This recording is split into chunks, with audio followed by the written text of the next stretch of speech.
Welcome to Geopolitics Decanted. I'm Dmitri Alperovitch, chairman of Silverado Policy Accelerator, a geopolitics think tank in Washington, D.C. Today, we're going to do a quick rapid response episode to the meeting and trade discussions between President Trump and Chairman Xi in South Korea that just took place. And I can't think of a better person to discuss the nitty-gritty details of this topic than my friend and colleague, Sarah Stewart, CEO here at Silverado. Sarah is also a former trade negotiator. She was one of the lead negotiators on the USMCA deal in the Trump 45 term, where she actually worked under Jamieson Greer, who is the current U.S. trade representative. Sarah, welcome to the show. Thanks so much for having me. Exciting week.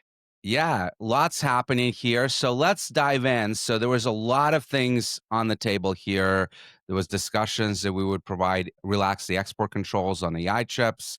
There was, of course, discussions of the rare earth issue. And a few weeks ago, the Chinese announced these unprecedented export controls on rare earths, not just to the United States, but to the entire world, that could have crippled our production of magnets, which of course are key to electric vehicles, to all sorts of defense systems, to jet engines. Really, really important issue. There was discussions on fentanyl and the tariffs that President Trump put into place when he came into office in January, shipbuilding issues. So dive in and tell us what actually happened across all of these fronts. This is a very anticipated meeting between President Trump and Xi, and the lead up to it was expected to have a lot of climactic outcomes. So the president started in Asia, had multiple other leaders meetings, signed a lot of trade deals and minerals deals before he met with President Xi. A trade framework had been worked out between the two sides along the lines of the issues that you stated. And there was a lot of anticipation to see what was going to happen when President Trump and Xi actually met at the table. So, what do we know coming out of the meetings? We know that both sides partially won and partially lost. So the US got what it wanted on soybeans, which is a boon for the agricultural community and farmers that have been looking for China to make good on its purchases of agricultural products, namely soybeans. And just to make it clear, when the tariffs started going into place early this year on China, the Chinese retaliated and cut off all imports of soybeans, a huge impact, of course, to American farmers. Absolutely. And soybeans had been on the table since the first time that the president was negotiating with China in the first Trump term, where China agreed to buy a number of soybeans and did not live up to those commitments, which USTR actually started an investigation into China's failure to live up to those commitments in the lead up to these talks this Yeah, week. they announced it literally last week, right before the summit, right? The investigation. Exactly. So one of the main things coming out of this is that the US wanted to make sure that it came home with a deal on soybeans for US farmers. So that was very, very important. The other thing that the US really wanted to come out of this is to have China back off on sweeping new export restrictions that it put into place on rare earths. These were different than what China had imposed in the past. In April, China had imposed new restrictions on rare earths, 5 different rare earths, that would have required exporters to get a license. So this wasn't an export ban, but rather maybe what you would call a delay or burdensome paperwork that the exporter would need to comply with in Well, order to it get. was a licensing regime, but in theory, the licenses could be denied, right? But there was no automatic denial. There was not an automatic denial. And it's very similar to the way that our own system works. So that was in April. In October, the new measures were not only that certain exports to certain end users, such as US military end users, would be a actual ban, but it increased the scope of where export licenses were needed. It applied them to every country in the world. And it took another page out of the US book, where it had extraterritorial jurisdiction over anything that is made with a rare earth mineral that is from China or processed in China or on Chinese rare earth processing equipment. So So this is a little bit like, in the US, we have this foreign direct product rule, right? Which basically says that any good manufactured anywhere in the world, but if it contains a certain percentage of US intellectual property or US materials, we can dictate where it gets exported or not exported anywhere else in the world. So they're trying to basically copy that rule with regards to minerals, right? Absolutely. This is an eye for an eye. And so they did that. And that sent shockwaves not just through the US, but through the entire global supply chain, given its sweeping reach. And there were a lot of questions people have raised of why didn't they just retaliate against the US? Why did they do the entire globe? I have some insights into that because I've been told by US officials who have participated in the discussions with the Chinese over time that the Chinese are extremely allergic to anything that explicitly singles them out. So, for example, when we introduced the removal of the so-called de minimis rule, which basically allows imports of small value goods into the U.S. without any tariffs, when we basically removed that rule for China back in the spring, the Chinese objected ferociously that they were being singled out. And when the United States said, well, we're actually planning to do it for the whole globe and remove the de minimis rule, they said, oh, that's fine. Even though they would be clearly the biggest impacted user of that rule. Nevertheless, they were glad to see that the rule would apply to, or the change to the rule would apply to the entire globe and not them. So I think what they're trying to do here is actually set a precedent that, hey, we're not singling out any country. We're applying national security export controls equally across the globe, but it actually backfired in a big way because the Europeans are upset, the Japanese are upset, everyone's incredibly concerned, right? I think that's absolutely right. And I think it also gave a lot of momentum to the president inking a number of bilateral minerals deals while in Asia this week with countries like Japan and Malaysia and Thailand that may not have otherwise come to the table, but for the fact that we are now all in this together. And So of course, we did the deal with Australia as well last week that that's right. included a critical minerals component. Exactly, exactly. So this was the number one thing probably on the US's list of things that it needed to get China to back away from. The US also went in with the position of making sure that China was going to live up to the commitments to increase enforcement of the fentanyl trade. And that is the subject of a big 20% tariff that the US had imposed on China early on in the so the Chinese came to the table and, made a lot of commitments and showed some evidence of what they've been doing, which the US has accepted for the moment and lowered that tariff from 20% to 10%. But all eyes are still going to be on the enforcement there. The last thing that was on the table was the port fees.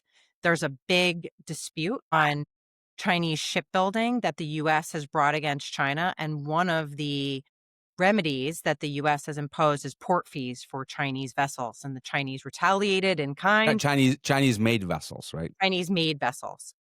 Chinese retaliated in kind with port fees of their own. And so one of the things coming out of this is also a 1 year detente, if you will, on the imposition of port fees on each other's vessels. So that is intended, as I understand it, from Jameson, from Ambassador Greer and the president's remarks, to be a sort of suspension of a remedy that will allow for further negotiations between the US and China on this very important issue of shipbuilding. And of course, on rare earths, the Chinese promised to delay their export control enforcement for 1 year.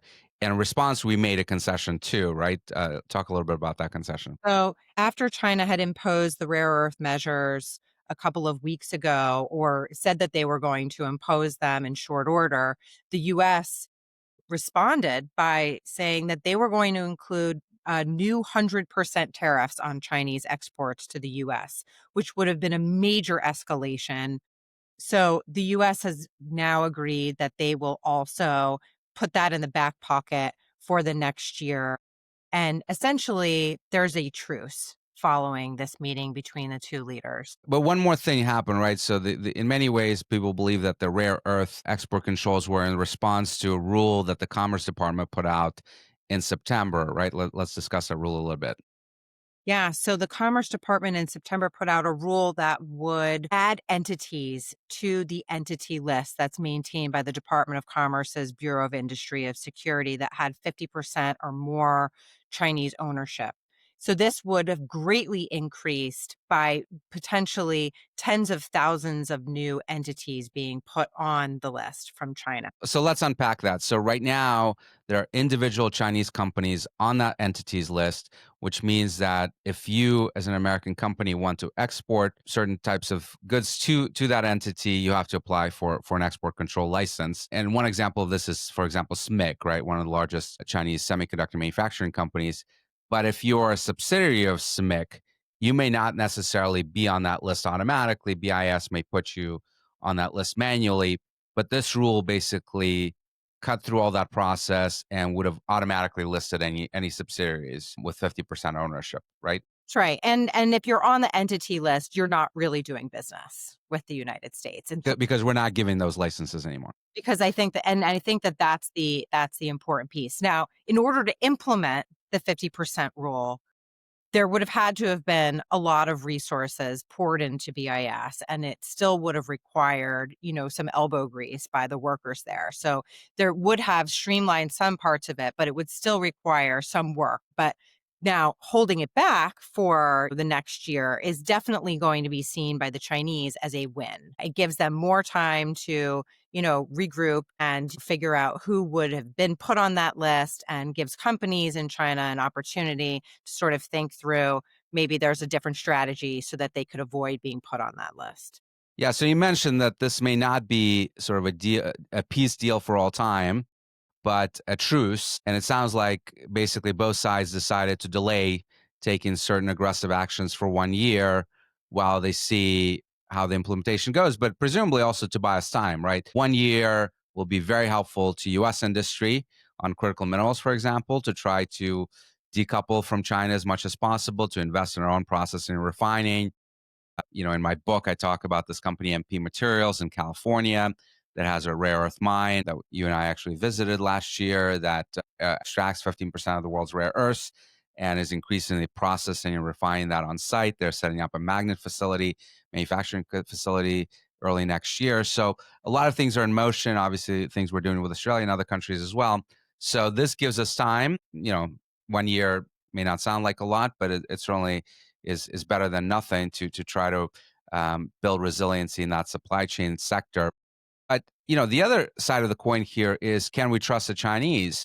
And talk a little bit about the report we put out just this week on the other rare earth agreement that we had with them earlier this year, post their initial implementation of the export control regimes in rare earth in April, and how that panned out. So in April, the Chinese had imposed some export controls, as I mentioned earlier, that effectively delayed the export of a lot of rare earths and rare earth magnets that the US industry needs. And I think it's public information at this point that Ford even closed down some of its production lines as a result of this. So there was a real scramble in the spring to get China to accelerate the review of these export licenses. And in June, that's exactly what happened. The US and China met, and the official position in the language of the Chinese government was that they would accelerate the review of the export license applications for rare earth related products. So And that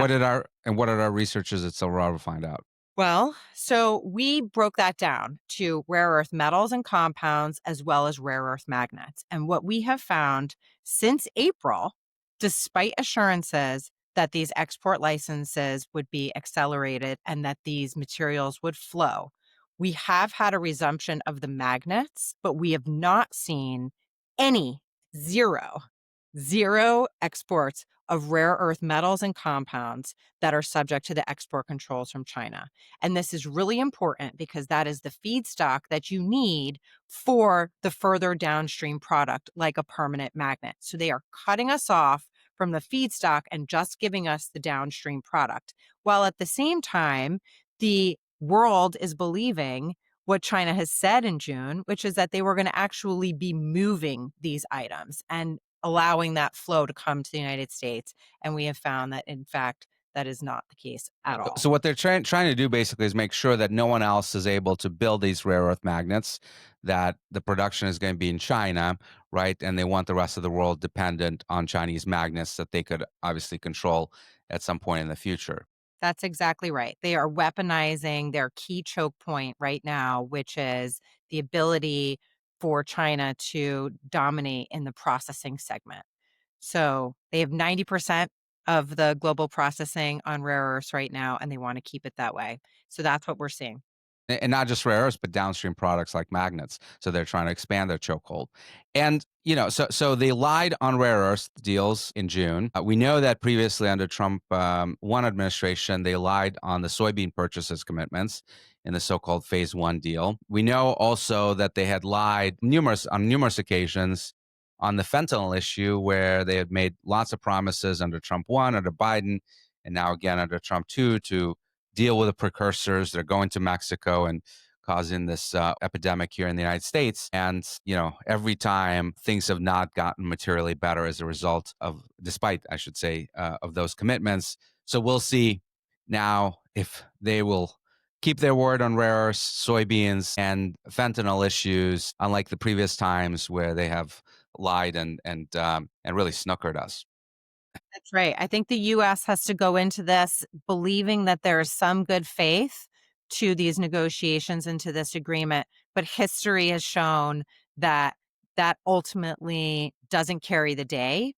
And so, when we talk about this being a truce, not a deal, it also means that there's an ability for all of these escalating measures that are now suspended to snap back into place. So if China steps out of line, the tariffs can come back on.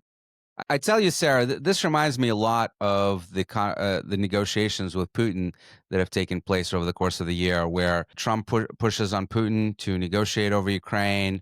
Putin says very nice things. We sort of start believing that maybe Russia is really interested in peace, and of course, nothing happens. In fact, Donald Trump himself last week said, "I don't understand this. I keep talking to Putin, and the conversations are going great, yet nothing happens." So we may have a replay of that with China, where they keep making these commitments, they're not delivering on them, and we're going to be forced to retaliate, as we have done with Russia, right? Instituting sanctions on their two major oil companies last week. Donald Trump, if he finds out that they're reneging on rare earths, on fentanyl, on soybeans, may retaliate, and those huge tariffs may be back on in very short order, right? So companies that are expecting that this truce might last a year may be in for a surprise, where much sooner than a year we may be back to a trade war. Absolutely. The powder is not dry on this one yet. And in addition to that, I think that something to watch out for here is that unlike where we've been in the past with China, which has basically been a one-on-one situation, we are now in a situation where other countries have a vested interest in the outcome of this because of the sweeping nature of the rare earth export controls, because the US also has leverage against some of these other countries with tariffs. They are coming to the table, they are making deals, they are interested in the outcome here. They're agreeing to provisions to combat non-market practices such as those used by China in a way that we've not seen before. So I think that that adds a little bit of leverage to the US side of the ledger. Yeah, and I think it's important to also talk a little bit about the fact that, people were up in arms earlier this year when we did the Liberation Day tariffs and started tariffing the whole world. But what's happened since then is that we're actually doing a lot of the deals, right? We just did the deals you mentioned with Japan, with Malaysia, Vietnam before that, Australia, Europe, and countries are actually negotiating with us. And something really interesting happened with the Malaysia deal in particular, and what we got out of the Malaysians. Maybe talk about that and the implications. Yeah, so some of the deals that we've been striking have been framework deals that still need to have more detail put into them before we can really understand exactly what the contours are going to be. The Malaysia deal that was signed this week is very interesting because it is a final trade agreement with enforceable provisions. And one of the provisions is Article 5, which deals with economic security. And it's really a very forward, very novel provision that we've not seen in trade agreements before, where it essentially puts Malaysia on the hook to take equivalent in effectiveness measures as the US is going to take, whether it's on tariffs or on export controls or sanctions. So it really kind of puts the ball in Malaysia's court to follow suit with whatever the US is doing, particularly vis a vis China. We're basically exporting our national security, export control sanctions, trade regime, right, to Malaysia, where they're obligated now to accept it all. And the idea is that we would do this with other countries going forward now, right? I think that's absolutely right, and we're seeing that in some of the other agreements that are coming out as well. Again, the Malaysia agreement right now is the one that's final and has the most forward-leaning provisions, but I think that the intent is absolutely to get other trading partners on the hook, not because we're trying to coerce them, but because they have as much, if not more, to lose than we do in some of these instances. We've got to work collectively against China's practices. Let's talk about one final issue, which is chips. And in the lead up to the meeting, there was a lot of reporting, and we were hearing even reporting from the inside that we are going to relax export controls on NVIDIA chips, NVIDIA GPUs to China. And of course, we've already relaxed the H20 chip, which is sort of a lower quality NVIDIA chip. But now there was talk about allowing the B30A chip, the Broadwell chip, which is next generation chip from NVIDIA to China. A lot of concerns around that because, of course, compute is absolutely essential to the AI race. This is probably the one thing that is holding China back right now. When you listen to the statements from their AI companies like DeepSeek and Alibaba, they're all saying publicly that lack of chips, shortage of chips is an incredibly huge impediment to them right now, something that they can't really get around because the Huawei chips, first of all, there aren't enough of them and they're not as good, the Huawei Ascend chips, because it was actually manufactured, we now know from reverse engineering, by TSMC. TSMC was fined by producing that silicon for Huawei. There's no more silicon coming from TSMC. Those chips are going to run out at some point, and they're certainly not as good as the NVIDIA chips. So a lot of concerns that we were going to trade some of the rare earth stuff for relaxation on the chips exports. And ultimately, it didn't happen. We know that the chips did not even come up in the discussion. And Donald Trump now says, well, NVIDIA can go deal with China directly on the fact that China is now actually putting their own restrictions on imports of NVIDIA chips by running an investigation into whether those chips are safe and secure. But a huge win here that we did not cave on chips. And the president seems to appreciate that giving China chips, I've said, and others have said as well, is akin to giving enriched uranium to Iran. It's literally turning over weapons to your adversary that may be used against you when AI is going to be so critical, not just to economic security and the economic race that we have, but also, of course, to military systems, both in autonomy, but also in logistics, in talent management, all sorts of things. So the fact that we did not have a disastrous outcome and a relaxation of those export controls is a very, very important step. Absolutely, and it's one to continue to watch, obviously, to make sure that that holds, but I think that for the moment, that is definitely a win. All right. So to recap, a truce theoretically for a year, but may actually not even last a year, as we've just discussed. More tariffs may still be in the offing, and it's going to be an interesting thing to watch going forward. And we're certainly going to keep an eye on it for you. Sarah, thank you so much for coming on. Trade is a very complex topic. Thank you for digesting it for us. Really appreciate it.